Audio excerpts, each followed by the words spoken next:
자, 오늘은 매월 첫 주 우리 어린이 주일로 드리고 있죠. 우리 어린이들 앞으로 맨 앞자리로 좀 나와주세요. 고맙습니다. 저도 잠깐 옷을 갈아입고.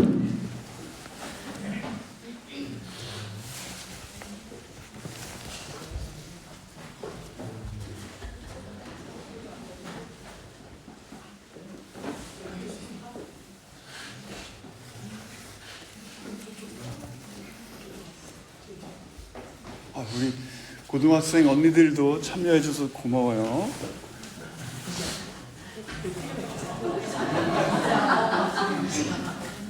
자, 오늘 우리 제목 볼게요. 뭐죠? 예수님은 슈퍼히어로 의사 선생님이에요. 진짜 의사. 목사님 쿠팡에서 5,000원 주고 이것도 샀어요. 근데 역시 싼 게 안 좋아. 목을 너무 졸라서 찰 수가 없어. 이해해줘요. 자, 이건 어떻게 걸칠까요? 어깨. 네. 제가 여러 가지 해봤는데 이건 절대 안 되고요. 이렇게도 안 되고. 네, 걸칠게요. 자, 그리고 이것만 하면 재미없으니까 우리 친구들 위해서. 자. 세개도 돼. 자, 마음껏. 여기도. 언니들에게 이런 거 준비해주고 그래요. 자.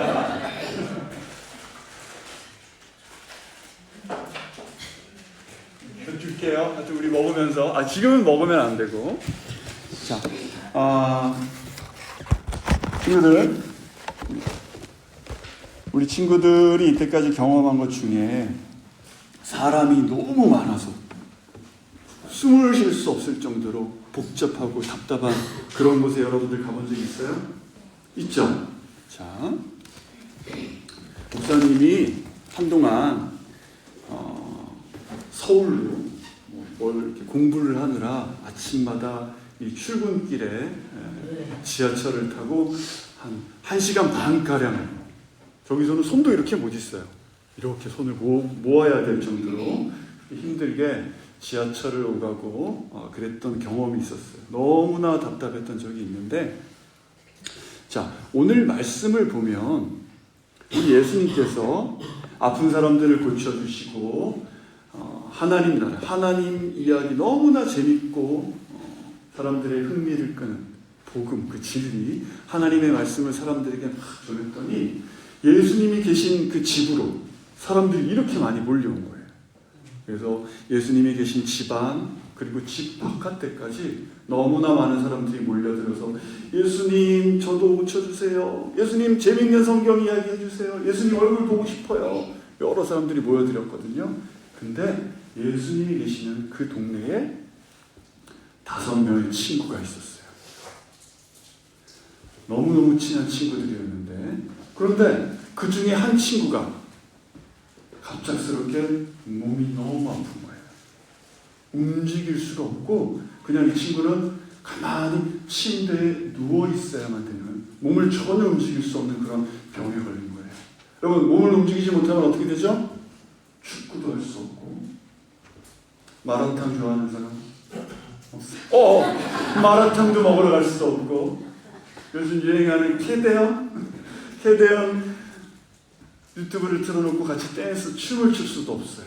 아무것도 못하는 이런 상황이 있을 때 그 4명의 아프지 않은 4명의 친구들에게도 예수님께서 아픈 사람을 고쳐주신다라는 얘기가 들려오기 시작했어요. 어떻게 해야 될까 우리 친구들이라면? 그 아픈 친구를 데리고 가야겠죠. 그래서 당시에는 자동차도 없고 그러니까 친구가 누워있는 침상이라고 하는데, 여러분들이 생각하기에 침낭 같은 거라고 생각해 보세요. 친구가 침낭에 들어가 있고 우리 4명의 친구가 그 침낭의 한쪽씩을 잡고 4명이서 이렇게 잡고, 야 가자, 우리 예수님한테 가면 우리 친구 나올 수 있어! 그러고 가는 거야. 친구를 데리고 갔는데, 갔더니 어떻다고 그 친구? 예수님이 계신 곳이 이런 거예요. 예수님은 저기 끝에 계세요. 어떻게 해야 될까요? 뚫고 가야지, 그지? 근데 나 혼자라면 여기를 어떻게 뚫고 갈 수 있겠는데 내 친구는 너무 아프잖아요. 움직이지도 못하고 여기를 가다가 친구가 이렇게 부딪히면 너무 아파서 눈물을 흘리고 도저히 갈 수가 없게 됐어요. 어떻게 해야 될까? 다시 돌아갈까? 오늘밖에 기회가 없을 것 같은데 우리 예수님 꼭 내 친구는 만나야 되는데 그래서 이 친구들이 생각을 했어요. 무슨 생각? 지붕으로 올라가자. 친구들 여기 보세요. 지금 지붕으로 올라가자. 올라가서 이 천장에 구멍을 내고 예수님이 계신 곳으로 바로 줄을 묶어서 내 친구를 예수님 눈앞으로 내리면 좋겠다라고 그렇게 생각을 하게 된 거죠. 오, 생각 어때? 멋지죠? 자, 그렇게 생각을 하고 있을 때 예수님께서는 그 집 안에서 지금처럼 사람들에게 너무너무 재미있는 하나님의 말씀을 전해주고 계셨어요. 그런데 위에서 이상한 소리가 들리고 갑자기 무슨 먼지가 막 떨어지는 거예요. 베드로야 이게 뭐니? 여기 뭐가 이렇게 떨어지니? 그러더니 갑자기 천장에 조그만 구멍이 나기 시작하더니 거기서 손이 쑥 나왔어. 여기 천장을 다 무너뜨리고 저기 위에서부터 아까 말한 이 친구 있죠. 아픈 친구가 침대를 타고 친구들이 침대에다가 줄을 묶어서 밑으로 내려오게 되는 그런 이야기가 오늘 성경의 이야기예요. 자, 그런데 그 침대를 타고 내려온 친구가 있어요. 자, 이거 목사님이 만든 거예요. 목사님 잘 그리죠? 대단하죠? 오늘 우리 설교의 제목 예수님은 슈퍼히어로 의사 선생님이에요 라고 치니까 이렇게 만들어졌어요. 누가요? 챗 GPT가 만들어졌어요. 조금 어색한 게 있어요. 갑자기 다 애기들이 나오고 하지만 하여튼 좀 그런 게 있어요. 이렇게 자세한 디테일은 신경 쓰지 말아주세요.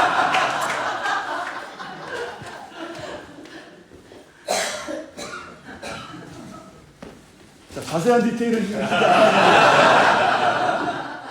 신경 쓰지 않아주는 걸로 해주시고. 자, 예수님은 이 지붕에서 내려온 이 아픈 친구에게 어떻게 해주셨을까요? 우리 아까 성경을 읽었을 때 어떻게 해주셨어요?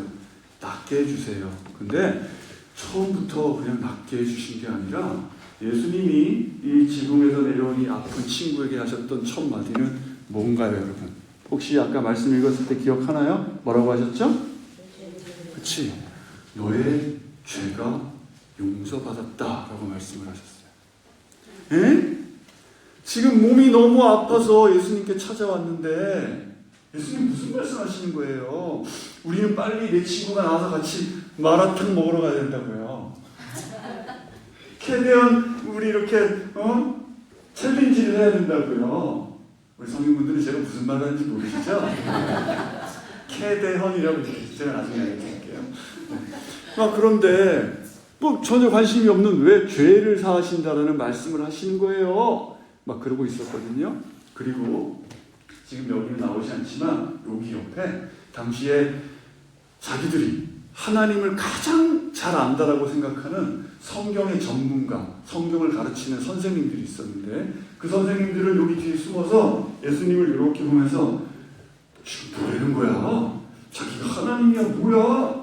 하나님만 죄를 사할 수 있는데 누가 누구를 용서한다고 그러는 거야? 그러면서 여기 뒤에 숨어서 예수님을 막 험담을 하고 있는 그런 상황이었어요. 무슨 말이에요, 친구들? 한마디로 이곳에 있는 모든 사람들은 예수님이 이 친구를 어떻게 고칠까에 대한 생각은 있었지만 예수님이 우리의 죄를 용서하실 수 있다라고는 아무도 생각을 하지 못하고 있었던 거예요. 그 사람들은 그런 생각 못했지만 우리 하임의 친구들은 어때요? 알고 있죠, 그죠? 예수님이 우리의 죄를 용서하신다는 거. 자, 오늘 컨셉이 목사님도 그렇고 여기 예수님도 그렇고 의사 선생님인데 우리 친구들 죄 때문에 아프고 망가진 우리의 이 마음을 나를 고쳐줄 수 있는 의사 선생님이 여러분들 본 적 있어요? 없죠.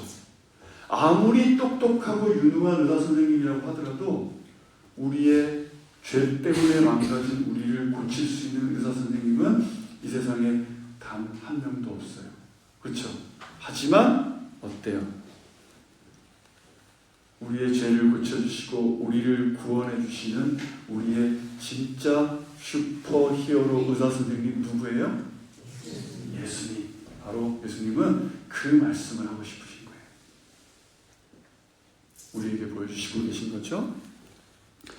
자, 그 누구도 고칠 수 없는 우리의 죄를 고치실 수 있는 분이시라면 이 친구의 아픈 것, 또 우리의 아픈 것까지도 우리 예수님은 고쳐주실 수 있을까요? 없을까요?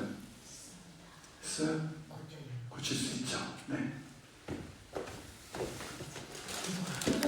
고칠 수 있어요.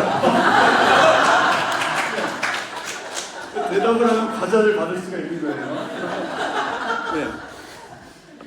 자, 우리 친구들도 오늘 이 말씀의 가장 중요한 포인트는 그거예요. 내 몸이 낫는다 아니다 그거보다 우리의 죄를 용서하실 수 있는 분은 예수님 뿐이시다. 세상에 그 어떤 누가 아니라 예수님만이 우리의 슈퍼 히어로 선생님이 되셔서 누구도 고칠 수 없는 나의 죄를 고치신다는 것, 그것이 바로 오늘 말씀의 가장 중요한 핵심이에요. 여러분 알았죠? 꼭 기억하시길 바래요. 자, 그래서 우리 친구들 오늘 약속 하나 하죠. 무슨 약속할까요? 우리 친구들도 살아가면서 죄라는 걸 지을 때가 있어요. 거짓말할 때도 있고 엄마 아빠의 말을 듣지 않을 때도 있고 또 나만 아는 벌레 짓는 그런 죄들이 우리에게 있을 때도 있어요. 자, 그럴 때 우리는 어떻게 해야 될까?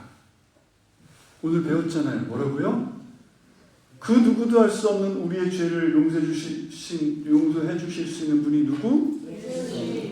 대답이 너무 좋아요. 그냥 나눠 먹어 같이. 자, 우리 예수님. 그 예수님께 이 친구들이 예수님께 친구를 데려온 것처럼 우리 친구들도 내 마음속에 그런 죄악들이 있을 때 예수님 앞으로 가는 거예요. 예수님 어디 계실까? 어디 가서 예수님을 만날 수 있죠? 기도하면 되는 거예요. 예수님, 지금 제 마음이 너무 아파요. 제가 엄마 아빠에게 너무 심한 말을 했어요. 제가 죄를 지었어요. 하나님, 하지만 제가 이 친구처럼 오늘 말씀에서 들었던 친구처럼 예수님께 나왔어요. 예수님께 기도하러 나왔어요. 제 망가진 마음을, 제 아픈 마음을 예수님 용서해 주세요 라고 하면 우리 예수님께서는 분명히 우리 친구들의 그 마음을 만져주시고 고쳐주시고 여러분 안아주실 줄로 믿습니다. 네. 우리 친구들 믿고 있죠? 그렇게 할 수 있을 거예요. 우리 하임의 어린 친구들은 그럴 줄로 믿습니다. 자, 이제 뭐 할까요? 우리 마음 같아서는 이 과자를 먹으면서 설교를 들으라고 하고 싶지만 안 될 거예요 아마. 자, 이제 우리 어른들, 우리 아빠 엄마들을 위한 또 같은 내용의 설교가 조금 더 진행될 텐데 조금 힘들더라도 그 말씀에는 또 다른 얘기들이 있으니까 우리 친구들 마지막까지 귀를 쫑긋 세우고 우리 말씀 들어주기를 바라요. 자, 오늘 말씀 들어줘서 고마워요. 우리 친구들에게 격려의 박수 부탁드립니다.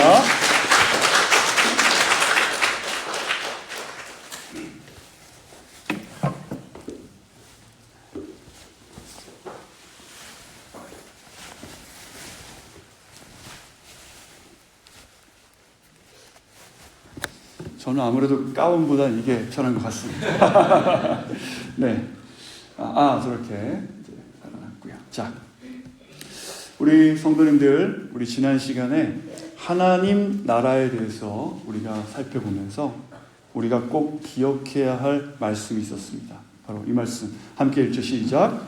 내가 찾고 하나님 나라가 가까이 왔으니 회개하고 복음을 믿으라. 자, 이 말씀은 우리가 하나님 나라를 어떻게 바라보는가, 그것에 따라서 그 의미가 완전히 달라지는 말씀이에요. 하나님 나라를 그저 내가 죽어서 내 영혼이 이렇게 어디 우주 먼 공간 어디로 그냥 떠나가는 그런 장소로만 하나님의 나라를 보는 분에게는 지금 내 삶에 임하는 하나님의 통치, 하나님의 다스림, 별 의미가 없게 됩니다. 왜요? 그런 분들의 손에는 이미 천국 티켓이 쥐어져 있잖아요. 그죠? 난 뭐 어떻게 살아도 천국 갈 건데, 뭐 하나님의 통치, 하나님의 다스림, 무슨 상관이냐? 나는 죽어서 천국 갈 믿음이 있다. 내 손에는 천국행 티켓이 들려 있다라고 생각하기 때문에 그런 분들에게는 하나님의 다스림 별로 관심이 없죠. 하지만 하나님 나라라는 것을 내 삶을 다스리는 하나님의 통치하심, 다스리심이라고 굳게 그것을 바라보고 믿는 분들은 하나님의 말씀, 하나님의 복음을 사모할 수밖에 없게 됩니다. 왜 그렇습니까? 하나님의 말씀이 아니면, 그 말씀에 내가 깨어지지 않으면 이 죄덩어리 내가 회개할 수 없기 때문이죠. 무엇에 비춰서 제가 회개를 하겠습니까? 하나님의 말씀이 있어야 되는 것이죠. 그 말씀이 내 속에 들어와서 나를 깨트리고 내 삶에 회개가 일어나야, 그래야 내가 하나님 나라, 하나님의 통치가 내 삶에 임하기 때문인 줄로 믿습니다. 네, 지난주에 그 말씀 꼭 기억하시면서, 자, 오늘 우리는 이 아이들과 먼저 나누는 이 익숙한 이야기 속에서 왜 예수님께서 천장에서 내려온 그 아픈 사람들을 바로 치료해 주지 않으시고 죄의 문제부터 먼저 꺼내시는지에 대해서 오늘 그 의미를 함께 나누기를 원하는데요. 자, 오늘 1절입니다. 함께 1절 시작. 며칠 후 예수께서 가버나움으로 들어가시자 집에 계신다는 소문이 퍼졌습니다.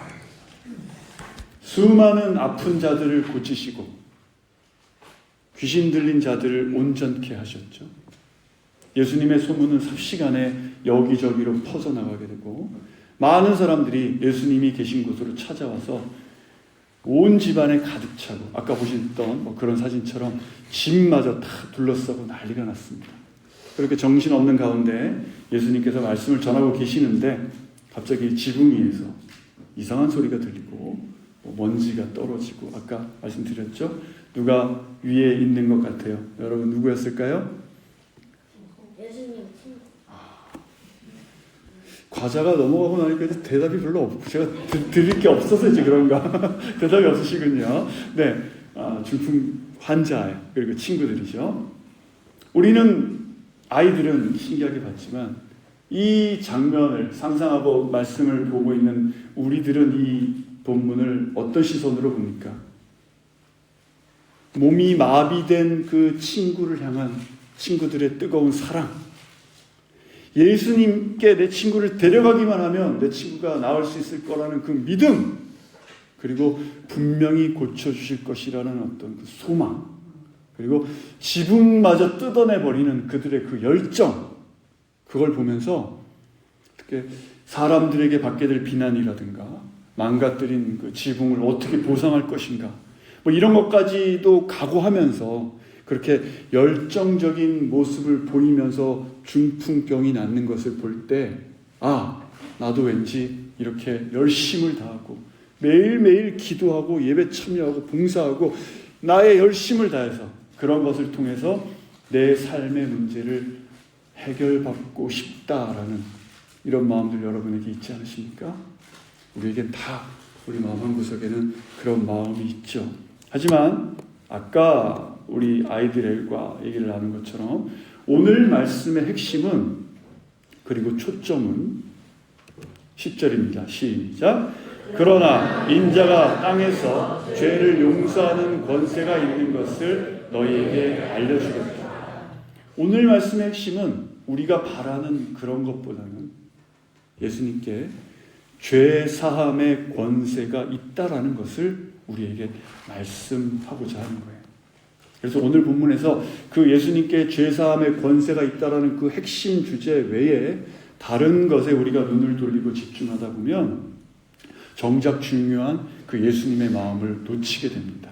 자, 그래서 우리가 이 본문을 볼 때 오해하고 있는 것들을 이제 몇 가지 조금 제하면서 볼 텐데요. 첫 번째, 중풍 환자와 4명의 친구라고 제가 아까 말씀을 드렸는데, 자, 3절을 보시면요. 3절입니다. 시작. 그때 4사람이 한 중풍 환자를 예수께 데리고 왔습니다.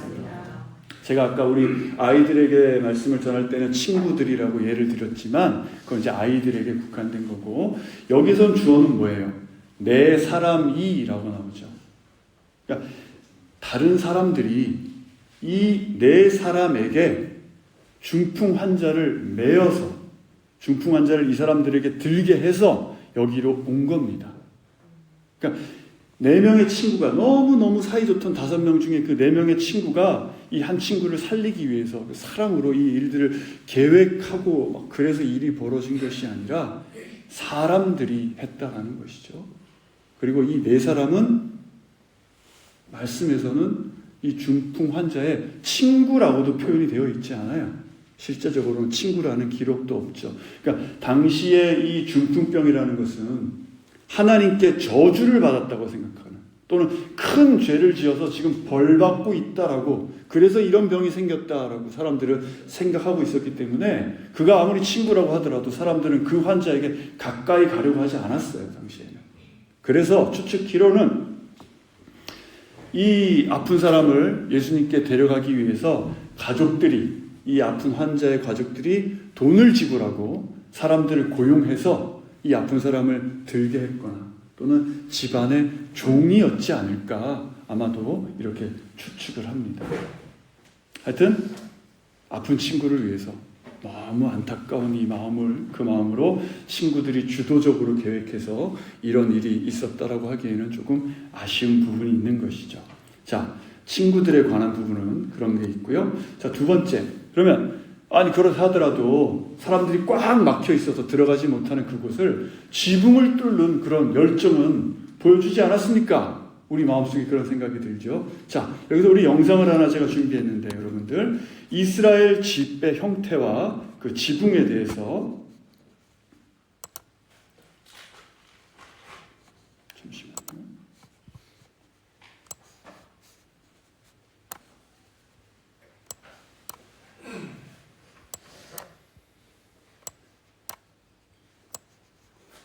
잘 보이시나요?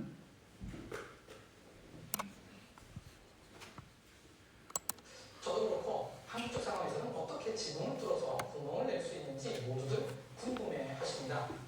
이 부분은 1세기의 주거 문화를 알아야 이해할 수 있는 부분입니다. 갈릴리 북쪽 25km 정도 떨어진 카치린에 탈무드 마을이 있습니다. 우리나라의 마치 민속촌 같은 곳입니다. 지금 한창 공사 중이지만 특별 허락을 받아 촬영할 수 있었습니다. 이곳에 랍비 아본이라는 명패와 함께 집이 발굴되었는데 이를 복원해 놓은 것이 있습니다. 4 내지 5세기경의 집이지만 예수님 당시 때와 비교하면 주거 문화에는 변화가 없었습니다. 그래서 이 집을 통해 예수님 당시의 주거 형태가 어떠했는지 직접 보고 느낄 수 있습니다. 안으로 들어가면 바로 왼쪽에 부엌이 있고 안쪽은 일종의 창고 같은 곳입니다. 부엌에서 오른쪽으로 들어가면 거실입니다. 거실에 있는 사다리로 올라가면 위층 침실입니다. 침실 아래가 부엌과 연결된 창고 같은 곳입니다. 이런 집 안쪽에서 예수님이 계시고 사람들이 문 앞까지 꽉 차 있으면 도저히 밀치고 들어갈 수 있는 상황이 아닙니다. 그것도 4명이 침상을 메고는 더더욱 힘든 상황입니다. 그래서 지붕으로 올라간 것입니다. 사실 지붕이 아주 높습니다. 저기 어떻게 올라갈 수 있었을까요? 구약시대부터 지붕은 일상생활 중에 늘 사용하는 중요한 생활 공간이었습니다. 그래서 지붕에 접근할 수 있는 공간이 대부분의 집에 만들어져 있었습니다. 여리고의 라합의 집도 그랬고 예수님 당시의 집들도 다 그랬습니다. 지붕은 들보를 길게 설치하고 나머지 부분은 고무나무 가지 혹은 나뭇가지를 이용해서 촘촘하게 가로질러 만들었습니다. 마지막으로 지붕 위를 진흙으로 단단하게 바르고 도르래를 이용해서 튼튼하게 다졌습니다. 그러니 지붕을 뜯는 것은 종려나무 가지 혹은 나뭇가지를 옆으로 밀치면 되는 것입니다. 그러면 침상을 내리는 다음에 구멍을 쉽게 만들 수 있었습니다. 그리고 더 중요한 것은 지붕을 뜯은 후 다시 고칠 수 있냐는 것입니다. 밀쳤던 종려나무 가지를 원위치시키고 다시 칼으로 다져주면 쉽게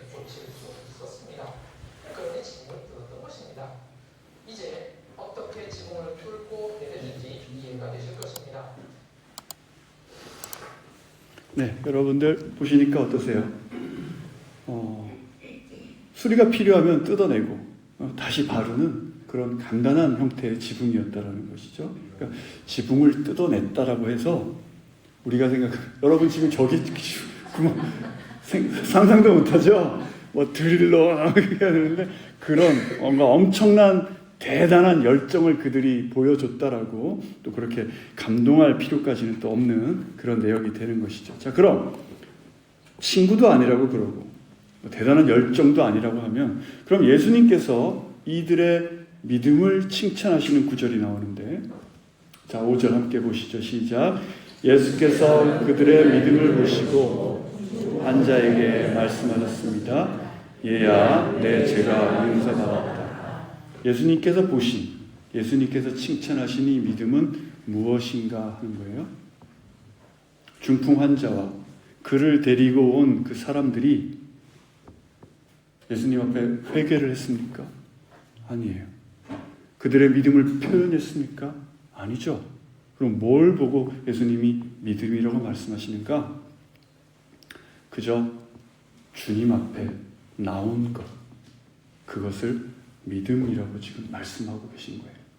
자, 이 부분에서 그게 뭐 믿음입니까? 그냥 나온 게 그게 믿음이라고 어떻게 그걸 말할 수가 있겠어요? 라고 생각하시는 분이 있으시다면 그런 생각을 가지신 분께 묻죠. 여러분, 그럼 우리는 구원받기 위해 무엇을 했습니까? 내가 주님 앞에 무엇을 내어놨길래 주님 나 대신 저 대신 십자가를 지셨습니까? 우리를 구원하셨습니까? 아무것도 한 게 없죠. 탕자의 비유를 생각해 보시죠. 그때 아들이 한 것은 그저 아버지께로 돌아온 것뿐인 줄로 믿습니다. 그가 무릎을 꿇고 회개하기도 전에, 그 무릎이 땅에 닿기도 전에 아버지는 먼저 뛰어나와서 그 아들을 껴안고 부둥켜 안고 울면서 그를 다시 맞아주셨죠. 사랑하는 성도님들, 이것이 바로 우리를 향한 주님의 은혜인 줄로 믿습니다. 우리가 무슨 자격이 있거나 열심을 내거나 그런 것이 아니라 그저 주님께 나오는, 오늘 이 사람들처럼 주님께 나오는 그 발걸음을 믿음으로 받아주시는 한량없는 주님의 은혜인 줄로 믿습니다. 자, 이제 이 지붕에서 아픈 사람이 내려왔죠. 이 지붕에서 내려오는 이 아픈 사람에게는 분명한 한 가지 목표가 있었습니다. 뭡니까? 다시 걷게 되는 것. 내가 다시 걷기만 한다면 내 인생은 이토록 불행하지 않을 텐데. 내가 걸을 수만 있다면 소원이 없을 텐데. 이것만 해결된다면 어떠한 문제도 없을 텐데. 근데 우리도 마찬가지 아닙니까, 여러분?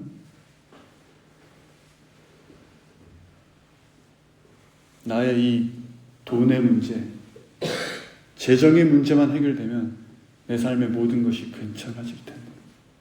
하나님, 제 직장의 문제를 좀 해결해 주십시오. 나에겐 이것이 가장 큰 문제입니다. 나의 이 병을 고쳐주십시오. 이것만 해결되면 내 인생에 아무런 문제가 없을 것입니다. 제 외로움을 달래주십시오. 저의 낮아진 이 자존감을 높여주십시오. 이것이 나의 가장 큰 문제입니다. 라고 우리는 나의 문제를 진단하는 데 있어서는 너무나 전문가입니다. 내가 내 문제를 진단하고 있죠. 그리고 내가 진단한 나의 가장 심각한 그 문제를 들고 예수님께 나갑니다. 이것만 해결되면 내 인생의 모든 문제가 끝날 것이라고 굳게 믿고 예수님께 나아가죠. 오늘 이 말씀에 나온 중풍 환자처럼. 자, 여기 뒤는 이어서 말씀드리고, 자, 이제 모든 사람의 시선이 예수님께 고정될 거 아니에요. 그죠? 아픈 사람이 내려왔고, 자, 이제 저 어떻게 고치시나 보자. 라고 모든 사람의 시선이 고정될 때. 여러분, 여기서 한 사람 빼먹은 사람이 있어요? 그 집의 집주인은 어떻게 할까요? 뜬금없이 자기네 집에 지붕이 뜯겨져 나갔어요. 집주인의 그 당혹함과 이 침상으로 내려지고 있는 이 환자의 기대감, 나 이제 어떻게 낫게 해주실까라는 기대감과 그것에 함께 있던 군중들의 호기심, 그 모든 기대감, 그 감정들이 뒤섞여 있는 그 순간 예수님은 예상치 못한 말씀을 하시죠. 뭡니까? 내 죄가 용서받았다. 무엇보다 이 친구, 그 사람을 내리는 그 지붕 위에 있는 사람들 얼마나 당황했겠습니까? 잠깐만, 예수님, 우리가 지금 이 난리를 피우고 있는 건 무슨 죄 그런 얘기가 아니잖아요. 고쳐주셔야지. 무슨 말씀하시는 거냐고. 또 군중들도 어리둥절했을 거예요. 갑자기 여기서 뜬금없이 죄에 대한 이야기를 한다고? 예수님은 사람들이 모르는 것, 사람들이 보지 못하는 것을 알고 보고 계셨죠. 뭡니까? 이 환자에게는 지금 육체적 질병보다 더 큰 문제가 있다는 것입니다. 단순히 움직이지 못하는 그 사람의 다리만 본 것이 아니라 하나님과 단절된 그 사람의 영혼, 죄에 묶여서 마비된 그 사람의 영혼을 보고 계신 것입니다. 예수님은 지금 그 죄 때문에 망가져 있는 그 사람의 영혼을 보고 그것을 고치려고 하시는데, 그런 예수님에게 그건 됐고 이 다리를 빨리 고쳐달라고요. 나 움직이고 싶어요. 다리를 고쳐달라고 얘기하는 건 예를 들면 어떤 거냐면요, 여러분. 마치 여러분들 운전하시다가 정말 그러면 안 되지만 잠깐 깜빡 조신다든가 뭐 어떤 다른 생각을 해서 중앙선을 이렇게 넘어갔어요. 넘어가서 이렇게 가는데 반대편 차선에서 덤프트럭이 나를 향해 돌진해 옵니다. 어떻게 해야 돼요, 여러분? 꺾어야죠, 다시. 그런데 여기서 다리만 고쳐달라는 건 뭐냐면요, 그 위험한 상황에 예수님께, 예수님, 차 창문에 새똥이 묻은 것 같은데 저거 좀 닦아주시면 안 돼요? 이거나 똑같다라는 거예요. 예수님은 지금 가장 급한 죽음에서 건져내시는 것, 그 죄사함이 먼저라고 말씀하고 계시는데, 사람들은 그게 아니라 창문 닦아주는 정도, 예수님께는 병 고침, 그런 것을 지금 원하고 있다는 것입니다. 자, 그렇다면 이 아픈 사람이나 또 우리들처럼 내 문제에 대해 생각하는 나의 진단과, 내가 나를 진단할 때 내 삶의 가장 큰 문제는 이것이다 라고 생각하는 내 진단과 나를 보시는 예수님의 진단은 왜 이렇게 다를까요? 왜 서로 다를까요? 그것은 바로 죄에 대한 우리의 오해 때문인데요. 우리는 죄를 어떻게 생각합니까? 어떤 도덕적인, 윤리적인 실수 정도, 뭐 그렇게 생각하죠. 내가 거짓말 좀 했어, 아까 미안해, 친구들이 아닌데 내가 친구들이라고 그랬어, 라든가 내가 이번 주에 그 사람 좀 미워했지, 근데 뭐 어떻게 해, 그 사람이 나한테 잘못한 거 내가 미워할 수밖에 없지, 뭐 이런 식. 또는 그래, 내 친구가 이번에 코스피가 4천이 넘어서 주식이 올랐다고 자랑해서 내가 배가 아파서 질투 좀 했지, 시기 좀 했지. 우리는 그런 것들을 죄라고 생각을 합니다. 미워하고 거짓말하고 시기하고 질투하고. 하지만 성경에서 말하는 죄는 그런 게 아니에요. 성경에서 말하는 죄의 확실한 그 죄는 하나님을 무시하는 것입니다. 하나님을 무시한다고요. 사람이 어떻게 하나님을 무시할 수 있습니까? 바로 하나님과 상관없이 살아가는 것, 그것을 하나님을 무시하는 거라고 하고 죄라고 말해요. 내 스스로 하나님이 앉아 계셔야 할 그 자리에 내가 내 삶의 주인이 되어 있는 것, 그것을 성경에서는 죄라고 말합니다. 우리는 누구도 내 인생의 주인은 나야, 내 마음대로 살 거야 라고 우리는 입으로는 그렇게 떠들지 않아요. 하지만 우리가 살아가는 삶의 모습을 보십시오. 우리는 다들 어떻게 살고 있습니까? 내가 내 삶의 주인으로 매일매일을 그런 태도로 살아가고 있지는 않으십니까? 바로 예수님께서는 우리에게 지금 너의 가장 큰 문제는 돈이 아니라, 건강이 아니라, 직장이 아니라, 관계가 아니라 나를 무시하고 있는, 나와 상관없이 살아가는 너의 삶의 태도라고 오늘 우리에게 말씀해 주고 계신 것이죠. 이렇게 우리가 살아가다 보니까 우리가 원하는 주님은 항상 어떤 주님입니까? 내 문제를 해결해 주시는 주님을 원하지, 너의 진정한 문제가 무엇이다라고 정확하게 꼬집어 주시는 주님은 우리는 원하지 않게 되는 것이죠. 내가 판단한, 내가 생각한 내 문제를 가지고, 그리고 그 문제에 대한 무엇까지 가지고 여러분? 해결책까지 가지고, 하나님 나에게 이런 문제가 있는데 이 문제 언제까지 이러한 방법으로 해결해 주셔야 됩니다 라는 그 해결책까지 가지고 우리는 예수님 앞에 나갑니다.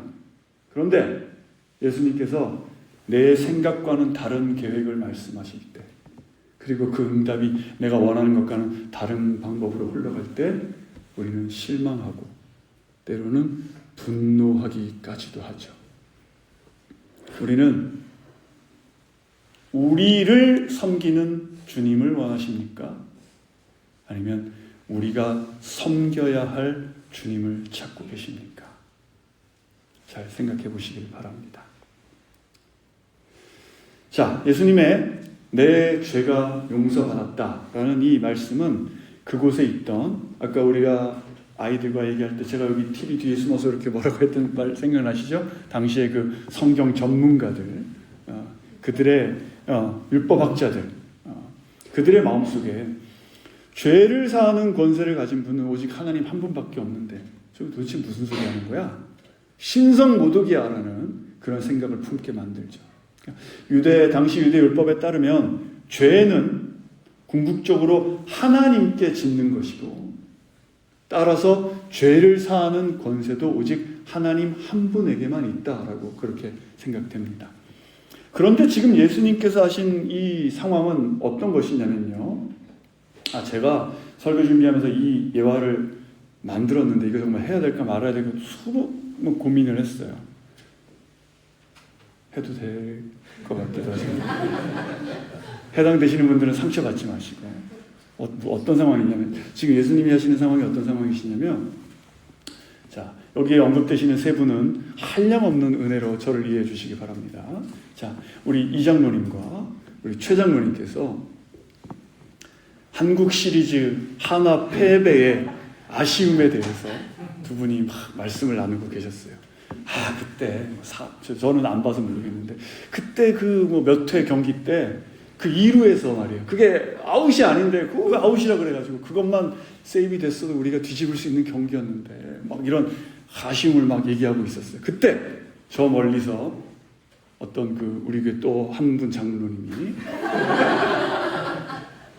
원래 LG가 훨씬 잘해서 그런 거 이렇게 하고 그냥 지나가셨어요. 그래서 두 장로님이 마음에 큰 상처를 입으신 겁니다. 어떻게 우리에게 이럴 수 있어 하고 큰 상처를 입었어요. 자, 그런 상황이 됐는데 그때 갑자기 LG도 아니고 하나도 아니고 야구도 모르는 제가 나타나서 아이고 장로님들, 두 분 장로님들, 저기 김 장로님께서 하신 말씀 잘못됐다는 거 저도 잘 알고 있어요. 그래서 김 장로님이 지으신 그 흉악한 죄를 제가 용서했어요. 그러니까 두 분은 이제 마음 푸세요. 제가 그런가 하면 두 분 어떠시겠습니까? 이게 뭔 소리야? 용서를 해도 내가 용서를 해야지. 왜 목사님이 김재정 장로님을 용서하십니까? 지금 뭐 하시는 거예요? 이렇게 나오시겠죠, 그죠? 예수님이 지금 하시는 이 상황에 서기관들의 반응이 딱 이겁니다. 도대체 예수라는 당신이 무슨 자격으로 우리의 죄를 사하네 마네 이런 소리를 하는 거야. 네? 지금 이런 상황이 되고 있는 것이죠. 자, 그러자 우리 예수님께서는 아주 수수께끼 같은 질문을 하나 던지시는데요. 자, 9절의 말씀입니다. 함께 읽죠. 시작. 그게 내 죄가 용서받았다 하는 말과 일어나 자리를 들고 걸어가거라 하는 말 중 어느 말이 더 쉽겠습니까? 자, 여러분 상상을 해보시죠. 지금 여러분 앞에 지붕에서 내려진 중풍 환자가 있습니다. 그리고 여러분은 이 사람을 위해 지금 무슨 말이든 해야 돼요. 딱 보시죠. 1번, 2번 둘 중에 선택하셔야 돼요. 1번, 내 죄가 용서받았다. 이 사람을 위해. 2번, 일어나 자리를 들고 걸어가라. 자, 이 두 말 중에 우리는 굳이 선택하라면 어떤 말을 우리는 해야 됩니까? 지금 우리는 선택을 하나는 무조건 해야 돼요. 여러분 뭘 선택하시겠어요? 네? 자, 1번이신 분, 1번이신 분, 2번이신 분, 2번이 더 많으시군요. 네. 이러면 제가 예상한 거하고 좀 다르게 하려고 하네요. 아, 그렇군요. 네. 다시 1번이 많은 걸로 하고, 자, 우리는 보통 내 죄가 용서받았다라는 것을 아마도 한 1년 뒤에는 더 많이 선택하게 될 겁니다. 왜냐? 내 죄가 용서받았다라는 말은 증명할 수가 없잖아요. 그렇죠? 제가 민지야 목사님이 너 죄를 용서해 줄게. 용서받았어 라고 말해도 용서가 받았는지 안 받았는지 티가 안 나니까 뭐 표시가 안 나는데, 자, 예배 끝나고 여기 만약에 걷지 못하신 어떤 분이 있는데 우리가 그분에게 오늘 예배 끝나고 이 예배에 임한 이 충만한 은혜로 인해서 당신은 일어나서 자리를 들고 일어나 걸어갈 겁니다. 말할 수 있으세요, 여러분? 못하잖아요. 왜요? 안 될 걸 아니까. 또는 안 되면 되게 창피하잖아요. 그래서 우리는 보통 1번, 2번 선택하라 그러면 1번을 선택하게 됩니다. 그죠? 자, 이해를 하셨죠? 다시 한번 선택을 드릴게요. 어떤 걸 선택하시겠습니까? 보통 우리는 1번이에요. 이제 이해가 되셨죠? 자, 이렇게 됩니다. 그런데 당시에 예수님의 말씀을 듣던 이 당시에 이스라엘 사람들, 특히 바리새인들, 이 율법학자들은 2번을 선택하게 돼 있어요. 왜냐? 이 사람이 일어나지 못할 걸 분명히 알아요. 내가 창피당할 건 알지만 알면서도 내가 1번을 선택하는 이유는 죄는 하나님만이 사하실 수 있기 때문에 내가 뭐라고 다른 사람에게 너의 죄가 용서받았다라고 말을 했다가는 신성모독으로 사람들에게 돌을 맞아 죽습니다. 죽느니 거짓말을 하고 창피를 당하는 게 낫잖아요. 그러니까 우리와는 다르게 이 당시에 이스라엘 사람들은 보통 1번을 선택하게 돼요. 뭐라고요? 2번이죠. 저도 헷갈리네요. 네, 그렇게 되는 거예요. 그러니까 지금 이 말씀의 상황은 그렇게 흘러가고 있는 것입니다.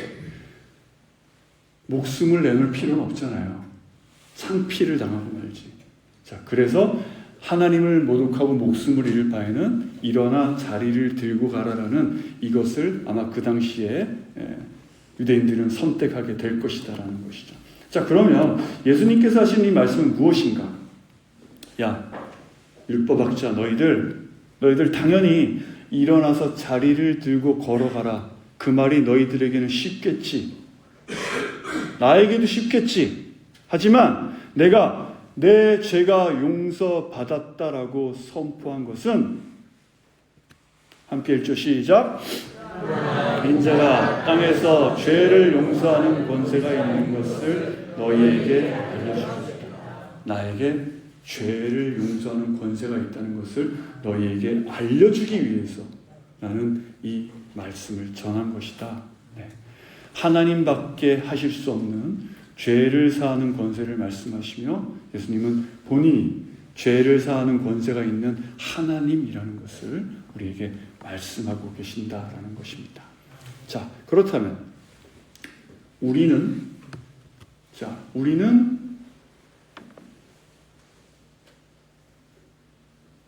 내 죄가 용서받았다를 보통 선택할 것이고, 당시의 유대인들 서기관들은 일어나 자리를 들고 가라를 선택할 것이라면, 자, 우린 예수님이 중요하죠. 예수님께서는 이 둘 중에 무엇이 더 쉬웠을까요, 우리 친구들? 예수님은 이 둘 중에 어떤 일을 하시는 게 더 쉬울까요? 그렇죠. 예수님은 우리 앞에서 했던 것처럼 그냥 아픈 사람들 고쳐주시면 돼요. 우리 예수님 능력이 있으시잖아요. 가서 만져주셔도 되고 눈으로 탁 쳐다만 보셔도 되고, 아니면 아예 멀리 있는 사람도 그냥 말씀으로 다 고치시는 그런 능력이 있으신 분이에요. 그냥 그렇게만 하면 별 어려움이 없었을 거예요. 괜히 죄를 용서해 주신다고 말씀하셨다가 그로 인해서 율법학자들에게 미움을 사게 되고 그 미움은 점점점 커져서 결국 예수님은 십자가에 달리시게 됩니다. 우리를 죄에서 구하시려 주 예수 십자가 지셨으니 주님의 발걸음은 이미 이 순간 이때도 십자가를 향해서 우리를 위해 걸어가고 계셨던 줄로 믿습니다. 병을 고치시는 것은 그저 능력만 사용하시면 되는 거예요. 하지만 우리를 죄에서 구원하시기 위해서는 십자가에서 죽으셔야 했습니다. 그 몸이 찢기셔야 했고 사랑하는 아버지로부터 버림을 받으셔야 했습니다. 이것이 바로 복음인 줄로 믿습니다. 오늘 이 말씀의 상황은 우리의 죄 때문에 그 십자가의 길을 이미 걸어가고 계시는 우리 주님의 그 사랑을 우리에게 보여주고 계신 것입니다. 사랑하는 우리 성도님들, 분명 오늘 말씀에 나온 것처럼 타인을 위해 또 친구를 위해 내 수고를 아끼지 않는 그런 사랑 중요합니다. 열정적인 믿음도 필요합니다. 또 기도 응답에 대한 소망도 우리에겐 중요하죠. 그래서 이제 12절에 보면 이 중풍 환자는 병고침을 받게 되죠. 그처럼 우리 예수님께서는 우리의 필요를 외면하시는 분이 아니신 줄로 믿습니다. 우리 열심히 기도하고 있잖아요. 우리 주님께서 분명히 우리의 기도를 못 본 채 하시는 분이 절대 아니에요. 하지만 우리의 마음과 우리의 관심을 내가 바라는 그것보다는 나를 위해 십자가 지신 우리 예수님께로 우리의 마음과 관심을 돌려서 예수님을 바라볼 때 내 죄가 보이고 내 죄가 보일 때 말씀 붙잡고 회개하면서 내 삶에 내 가정에 내가 가는 모든 곳에 하나님 나라가 임하는 것을 더욱더 소망하는 저와 여러분들 되시기를 바랍니다. 예수님께서 진단해 주시는 나의 문제가 그것이 나의 가장 큰 문제임을 여러분들이 잊지 마시고 죄 가운데 있지 마시고 주님 앞으로 나아가시기를 바랍니다. 죄의 문제를 들고 끝까지 주님 바라보시기를 바랍니다. 주님께서 오히려 먼저 달려 나오셔서 여러분을 끌어안고 여러분에게 죄사함의 은혜 분명히 베풀어 주실 줄로 믿습니다.